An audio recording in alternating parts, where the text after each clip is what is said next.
Welcome to the Impact on the Ground podcast series. I'm Tiia Sammalahti, CEO of whatimpact.com, a tech for good company with the mission to become the LinkedIn of CSR.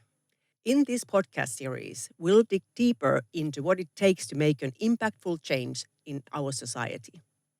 I'll give a voice to charities, social enterprises, companies, grant makers, individuals, and government officials who all have one thing in common. They are keen to make a difference. We dive into practical solutions and observe the dynamics of those who have resources to give and those working with the beneficiaries on the ground. Let's start making an impact together. Hello, Nick Eade. Welcome to Impact on the Ground podcast, my dear friend. Thank you for having me, Tia. It's so great to have this open conversation about lots of exciting things. Nick Eade is really the Mr. Charity. There's a huge list of things that he does, and everything is related to charity somehow. But he's a special person in that sense that he's harnessing PR, all this kind of a publicity, sponsorships, and his vast network into helping different kind of causes and helping charities to promote themselves and fundraise. So, where to start? The newest and kind of challenge you've taken on is to be the lead host in Sunday Lunch on Charity Radio. Tell us about that job, and actually, is this charity radio a new thing? Yes, charitable radio is a new social enterprise which I actually read about 6 months ago, and I thought, I'd like a bit of that. Not that I hadn't been working at all or anything else, Tia, but during lockdown, I thought, well, I might as well give it a go. And I've always loved radio, and I've always thought that actually radio for good is a really interesting way of spreading good things, a bit like what you're doing with this podcast, because it's a really strong way of communicating and getting some of the great stories that people have up and down the country from not just the big charities, but also the small ones, the ones that are led by a family member whose, family member died, or they want to help with a disease that people might not have heard of, but it's not, not massive, lots of funding. So that really was one of the things that sort of got me to it. And I was asked if I wanted to host a radio show. I thought, well, you know what, I might as well. So mine's called Sunday Lunch with Nick Eade, and it's on obviously every Sunday at 11 o'clock. And we have a really good mix, obviously, of great music, which I love, but we have lots of good news stories, and we talk about things up and down the country, whether it's the smallest, somebody walking around their garden for £20 through to massive big fundraisers, and also things like the Virgin Giving Marathon, etc. But also we have some really great guests. So every week I have people from different charities to talk about why they do what they do, how people can fundraise, and it's a shout out as well to really get involved, and that's what's so exciting about it. Oh, and I love it because it's all good news. Yes. Although the charities might be kind of the ideas or their kind of theory of change might come from some kind of ordeal or challenge, but the positive thing that people are doing something about it. And I think, this kind of a good news radio is always welcome. So, how do people listen to it? How do you get to the radio? So if you go online at www.charitable.radio, and also if you speak to Alexa, our best friend Alexa, and enable Charitable Radio, it suddenly pops up and there it is. And it's a really good radio show, not just mine, but the whole station is really great. And also, if you have a look online as well, they have some brilliant information. We're going to have you on there too, so I can't wait to have you. Because I think what you do and everything with What Impact is so important, and I think people need to know more about you, especially with what you do with matching. I think there'll be a lot of interest from different charities and people listening to the show, so it'll be great. Oh, thank you. I will be very delighted to come. You have your passion kind of cause, I would say. You've been advocate for stroke awareness. So you have your own charity that is fundraising Style for Stroke. Could you tell us about that, please? Yeah, of course. I mean, unfortunately, my mum died when I was 23, and that was 24 years ago. And it was a very massive impact, and I had no idea what a stroke was. We had been taught about HIV and about breast cancers and different kind of cancers, leukemia, etc. But nobody from a young age has ever taught that stroke can affect anybody of any age. And I was very frustrated, and so I sort of decided that in my spare time I'd become a fundraiser for the Stroke Association, which I did. And then over the years, obviously, as I've sort of got to know more people and I've kind of become a little bit better known, I thought, right, actually, I can utilize the people I know and the things I can do to really make an impact when it comes to stroke awareness. So 5 years ago, I set up Style for Stroke as an actual grant-giving charity. And what we do is we give money to the Stroke Association, but we only give to under 40s, and it's all about actual care rather than research. And we also give to a charity called Interact Stroke, which is a brilliant charity tier, which basically sends actors into stroke units up and down the country to speak and write and read to stroke survivors to help them with their cognitive use of their brains, and also give them that opportunity to listen to people sort of coming up with different caricatures, etc. And it's a great from a therapeutical point of view. And Style for Stroke is my passion. Every year we do a t-shirt campaign, and we have brilliant designers, whether it's this year where we had a guy called Simon Anthony Ford, who was a designer from Burberry, and we've had lots of celebrities design from us, from Kelly Osbourne through to Mel B. And I love what I do. And then every year we have an annual fundraiser, which is called the Fall Ball. Obviously last year we couldn't do it, but this year we're going to be doing it in sort of October, November time. So I'll be telling you when that is. I'm sure it'll be fun I will for everyone be coming to come. party. Yes, you will. Get your best frock on. Yeah, so we are here to talk about kind of your ongoing profession. So you're founder and CEO of East of Eden, which is a long-running PR agency and kind of sponsorship agency, I would call it. And you match a lot of charitable causes with companies, do fundraisers and such. And, could you tell us about that? What made you set it up in the first place? Because I don't really kind of recognize any other kind of PR agency who would be purely focusing on charitable things. Yeah, well, I suppose I'd worked in the consumer space for 15 years, and I'd always had, as you know, as I've just said to you, for 24 years, I'd had this core of wanting to give back.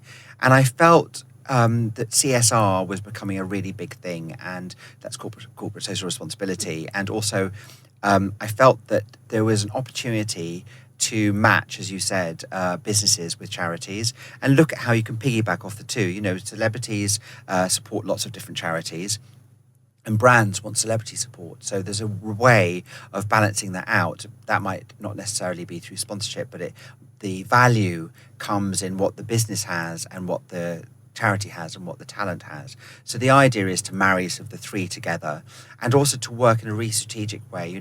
I noticed lots of agencies were sort of charging big bills for monthly retainers, and I was very much about, let's do a campaign. Let's do a sort of 3-month campaign to show a charity that we can go from beginning, middle and end, and show them how we can awareness build but also fundraise too. I've always been somebody who believes that the money stuff comes from the big sort of businesses, and whether it's Sainsbury's and they're doing 2% of their bags go to whatever charity. That's their job. My job is to really drive awareness and create a noise, and also make charity sexy. I've always been that person that's thought, right, actually, let's look at how we can do it. And as I've kind of progressed, I'm more about also the smaller charities as well, giving them a voice, allowing them to speak, and because they're just as important. And there's a lot of bureaucracy, as you know, when it comes to charity, where there's a lot of difference between people receiving money and where does your money go. And I want to make it much more transparent and allow people to benefit in a bigger way.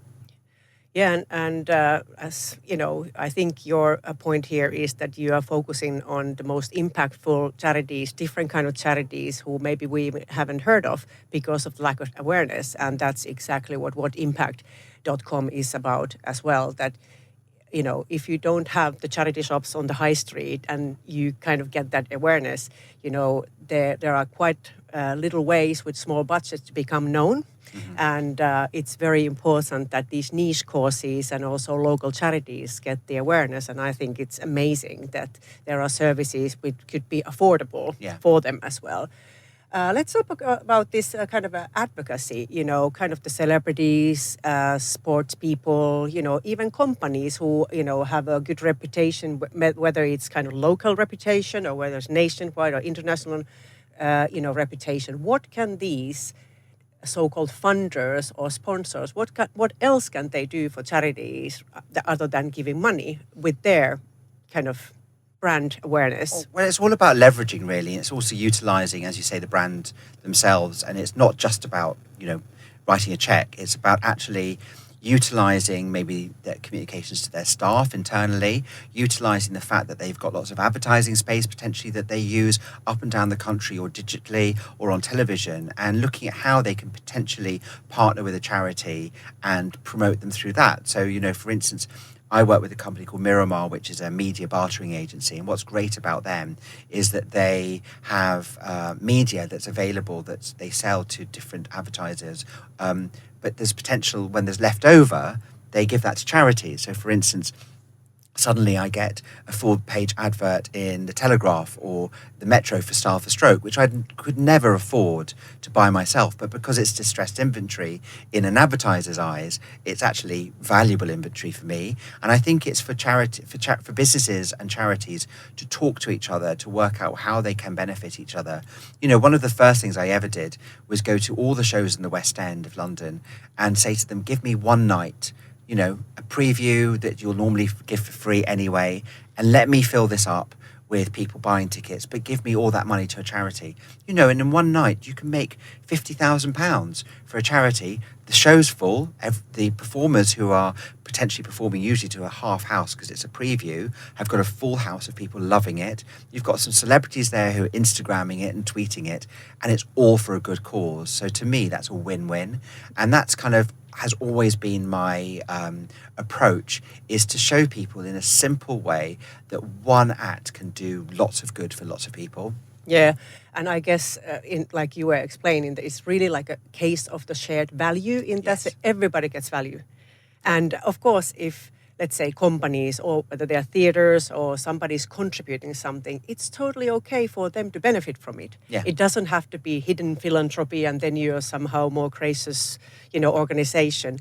The more companies and funders benefit reputationally or otherwise from this collaboration, the more they give. Exactly. And I guess everybody wins. Well, yeah, I used to call it fundraising. Now I call it friend raising, because the fact of the matter is, you make these people friends. Yeah. And like you just said, everybody has to benefit. So if a theatre comes to you and says, look, we've been in a pandemic and we need to make a profit, you turn around to them and say, well, look, you're going to make money from, if I'm going to bring you 100 more people in, you're going to make 100 more sales of your programs and your ice cream, and the word of mouth will probably get you 200 people coming. So you just leverage it that way. You talk about it but you work together, and you also don't shoehorn something in. I believe everything has to be natural. So, for instance, if it's a female-led show, and let's talk about Magic Mike, for instance. So, Magic Mike is a great sort of fun dance show with lots of guys. All the girls go to it, but actually, we've talked to them about doing something for a testicular cancer charity. Yeah, because it feels right. It feels like the right thing to do. It works really well. The guys are on stage. Tell your wife to tell her husband to have a check. And that works really well. And I think if you've got a really good through line, the same thing with Wicked, the musical. We did a thing with them with anti-bullying, because Wicked is all about being somebody who might not be accepted in an environment. So if you do it with a truthful charity, then it creates a really nice story that's a win-win for everyone.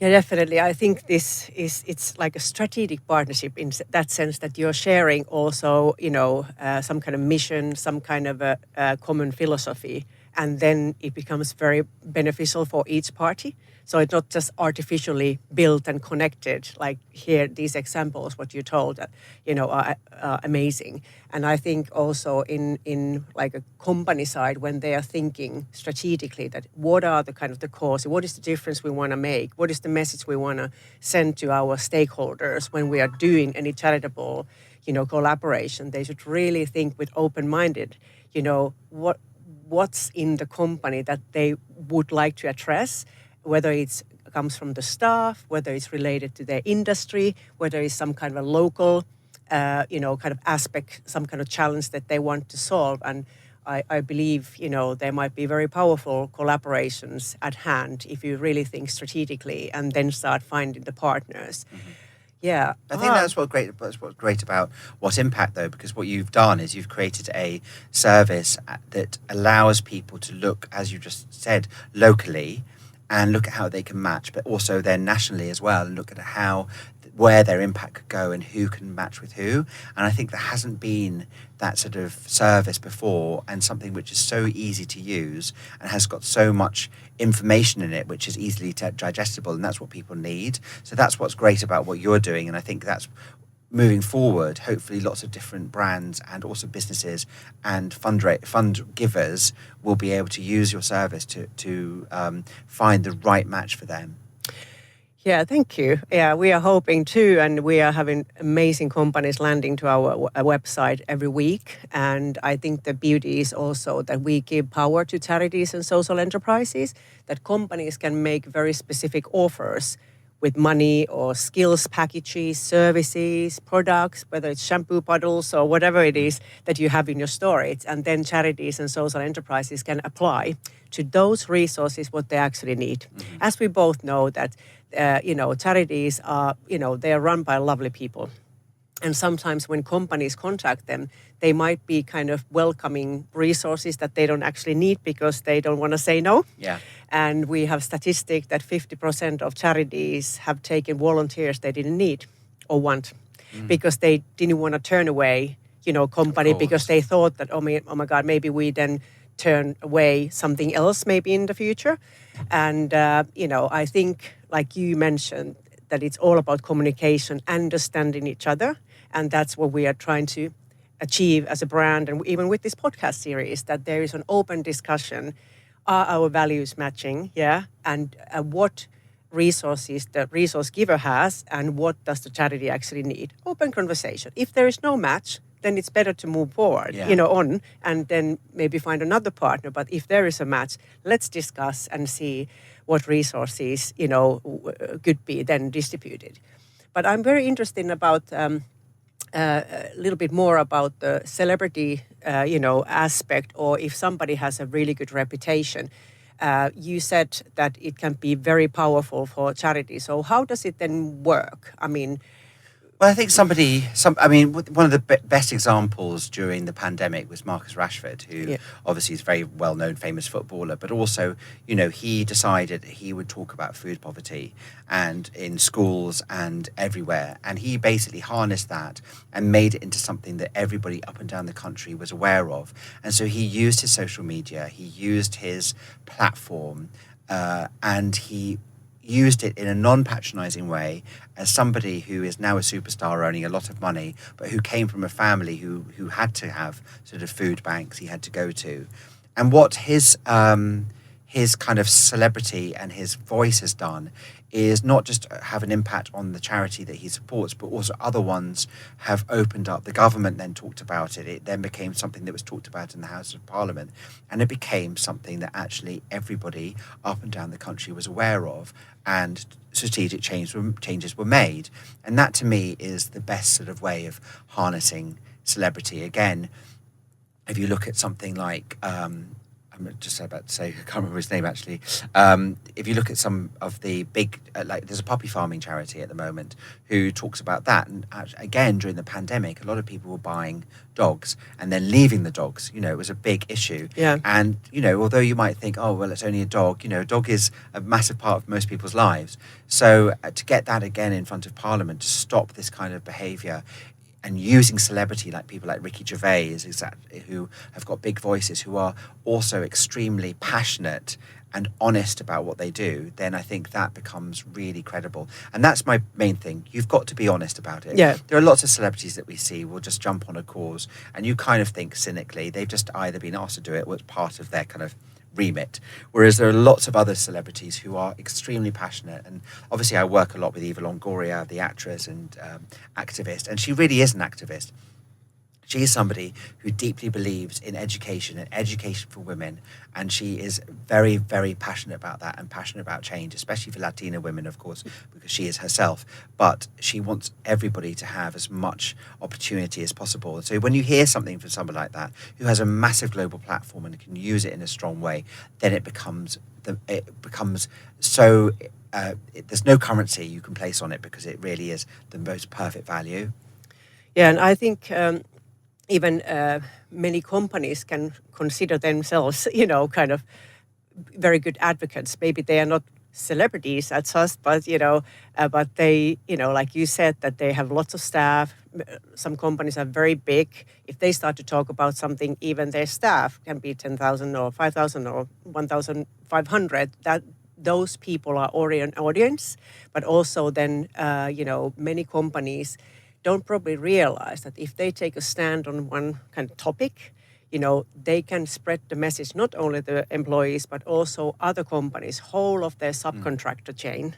They can talk to their shareholders, other investors, all kind of other parties, and there might be tens and tens of organizations and thousands of people that they can spread the message. So they are also very like a important platform. They're all the story. All the people. That's what I did with Star for Stroke. I made sure that we created T-shirts, which created a T-shirt range, which was the big first one we did, called Famous Last Words, which is celebrities who basically had to give their last words that they could say, because when you have a stroke, you can get a thing called aphasia where you can't actually articulate. So I wanted them to say what their last words were. And so what we did was we created a conversation, and that's what you want. You want people to come out of their environment and create a conversation, which, as you say, can trickle down into the workplace or at home or at school. And that, I think, is very interesting with something like LGBTQ rights with regards to, say, Pride Month, which is just finished, is that, it's not just about a month or a day. No. It's about the whole lives. And I think people have to realise that, yes, it's brilliant to have an awareness month, but actually that awareness has to carry on every single day, because people like myself and lots of friends of mine and lots of friends of yours, we all live and breathe it, because that's who we are. So I think, once you create a conversation and you perpetuate it and carry on in a positive way, then it can have a really strong impact. So we've been talking a lot with charities that may be working with very niche causes and some very kind of delicate causes, I would say. And examples, let's say herpes charity. I have had a podcast as well. The CEO participated and said that they have never had any company. I think they once had some kind of pharmaceutical kind of supporting them a little bit, but otherwise companies don't want to start supporting herpes because it's such a stigmatized area. Also, we've been talking a lot with the eating disorder charity, and kind of that's also quite delicate subject for company to kind of take a stand that, okay, we are supporting this cause because it's just very difficult kind of subject. What do you tell these charities? How could they fundraise? What would be the link to the companies? Why would company consider? Why should they rethink how they're thinking? I think obviously there are sexier charities that people obviously go towards quickly, especially if you're in a business, because it's a quicker win rather than something that's a little bit more serious. And as you say, with regards to something like a herpes charity or a eating disorder charity, they are areas which create different opinions, and so you have to be really careful. And I think the most important thing for the I say as a herpes charity is, as you just said, look at pharmaceuticals, look at obviously the spread of it, how it spread. So then think about whether you go to a condom company or whether you go to a big pharma company, because obviously they're the ones who are going to be trying to help. And also, I suppose it's actually as well telling people where that money goes. You need to know, where does that money go? Is it practical money? Is it educating people about herpes and how you can have it? Or is it going into other resources? So I think that is the most important thing, to tell them where it's going. One of my friends has a eating disorder charity, which is called Seed, which is a fantastic charity, which obviously goes around schools and educates them. And, unfortunately, a friend of mine and a friend of the person who runs a charity, Nikki Graham from Big Brother, died during the pandemic of anorexia. And that obviously created a massive interest in the charity. And it actually saw a big increase in people donating as well. And the money that people donated in memory of Nikki obviously went to the charity, and hopefully will educate and help other people who were in a similar situation. So that's kind of a sad byproduct of that. But I think it is always good to get people who are genuinely great spokespeople, who can talk about it in a really layman's terms, not be patronizing, be like, herpes happens to X amount of people in the country, bulimia happens to X amount of men and women, obviously more, and this is why. And I think it's about just educating and being honest and being quite simplified and telling us why you need that money and where that money is going to go. And I think then probably and hopefully they will get more support. Yeah, I'm always kind of, when we talk with companies and, we created quite a lot of material about it also, that how to create like a CSR strategy and specifically kind of community engagement strategy. What are the courses you should be taking on? Kind of how should you think about it? And I've been always saying that, there, should be kind of the local aspect that even if you're like a nationwide company, you still have local offices and you have to be relevant. Then there might be industry link, like you said, like a pharmaceutical could be, supporting some kind of an illness. But I guess every company could kind of take one kind of a, how would I say, societal topic, whether it's environmental or illness or any kind of a thing that they could take ownership. And even like this herpes, although it's a difficult topic, but 70% of the world population has it, which means 70% of their employees have it. And the eating disorders, they're not just for young people, they're all ages. There are so many different kind of eating disorders we don't even kind of know as a general public, but they are in numerical, they are the biggest numbers. So a lot of adults, 30s, 40s, 50s, suffer from different kind of eating disorders we are not aware of, which means, again, maybe many of the company employees are amongst these people. Yes. So actually the company could be helping their own staff by investing in these courses. And that's always my kind of advice to them, that think about it this way and be brave. Yeah. Use your platform. If you're a respected company, you have a voice. And when you take out this kind of a difficult topic, people look up to you and they're like, wow. But they do. I mean, we did an event when we look after a place called Ocean Beach, which is in Ibiza, which is a fabulous beach club. But, we decided to do something for charity. We were working with MTV Staying Alive, which is an HIV charity. And, Ocean Beach is very well known for absolutely gorgeous people. It's like a real life Love Island. Everybody's probably kissing and doing lots more, when they've been at the club and they leave. And so for us to sort of give people condoms as they entered and condoms as they left, with information about the spread of it, plus a safe sex sort of education bit, and also kind of still made it sexy because we had like brilliant DJs, etc., was a really strong thing for them to do, and it worked very well in Ocean Beach's PR, because people went, wow, they encourage people having fun and enjoying themselves, but they're also saying, have fun and enjoy yourself, but also be aware. And I think it was really brave. And I think, as you say, other businesses should do that. I think what the biggest issue is that usually a CSR campaign comes from one person. Yeah. And they will maybe have a family history of something. And so they decide it goes to that charity. Or they will see Children in Need, or they'll see Macmillan Coffee Morning, and they'll look at that as a sort of tick in their box. But I totally agree with you that there should be maybe a beauty parade of 30 charities or 20 charities, and people can choose and then decide maybe who they benefit, or they percentage it up or whatever, and they do a big fundraiser, and a bit of that, fractions of that go to different causes, because everybody is going through something that we don't know they're going through, and everybody deserves to raise money and awareness for things that we might not necessarily know they're going through as well. Yeah, and I guess in companies, both aspects are important, that you kind of have your own, like a corporate level or company, like a board level, director level, strategic choices, which are even supporting your business goals, that kind of decisions who you support. But then there is another aspect of giving voice to employees, and I see that these are very many times mixed. And of course, if company employees are choosing lots of tens of different charities, and they should be, if they are doing payroll giving, they are fundraising, the money should go exactly where they want to go. But it's not supporting the company's strategic goals in that sense, because, it's made by maybe hundreds of different people, different charities. Obviously, it's helping with the employee satisfaction, retention, and all that aspect. But the company should maybe make a difference between these two, and then think about it. Okay, these are employee-driven decisions, and then we have this kind of like our brand related kind of layer of CSR as well, and that gives then opportunities again for different kind of charities. I think that's really clever.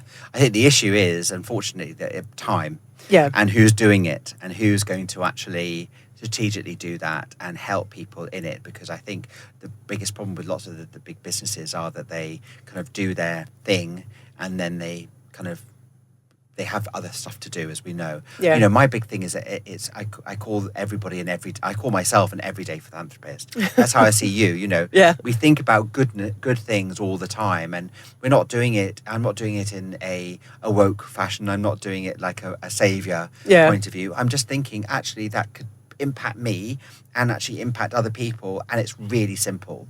And I think that kind of stuff, that gratification that you can give to yourself, is actually a really nice way. If you can't get your business or your boss to benefit a charity of your own, you can look at other ways. And I'm fascinated by this thing. It's in Canada. There's this thing called 10 Men, and basically it's 10 guys who get together every month, and they all have to raise $100 each, okay? But they can't write a check, and they cannot be given it. They have to do something. So these guys are CEOs, and they wash cars, they do a bake-off, they have a barbecue, and everything they have to get is free, but their friends pay them then, you know, they buy the cakes or whatever. And then they then have a pool, this $1,000 that they've got from each of them getting $100 each, and then they decide to pay it forward, and they give it to somebody in need. And it's such a lovely thing to do. And it's very simple. And I kind of encourage everybody around me and in my life to think about that model, because you're really doing something for nothing, but the impact that you're going to have on other people and yourself by washing cars, you know, it is so huge and gratifying that it makes me really happy. Yeah, and I guess that in that example, you said that they are company CEOs, and maybe their time would be much more valuable than maybe the £100 what they make a day. But like you said, that, you know, they are people with lots of networks, and when 10 people start spreading this message, also and social media, they communicate, they will help with their kind of friends to gain awareness for any cause or any kind of challenge in a society. So they are harnessing again the communication, and it's all about good. But if a CEO has got this challenge to raise $100 without using his own money, and he goes and bakes cakes and takes it round his neighbours have all helped a stranger.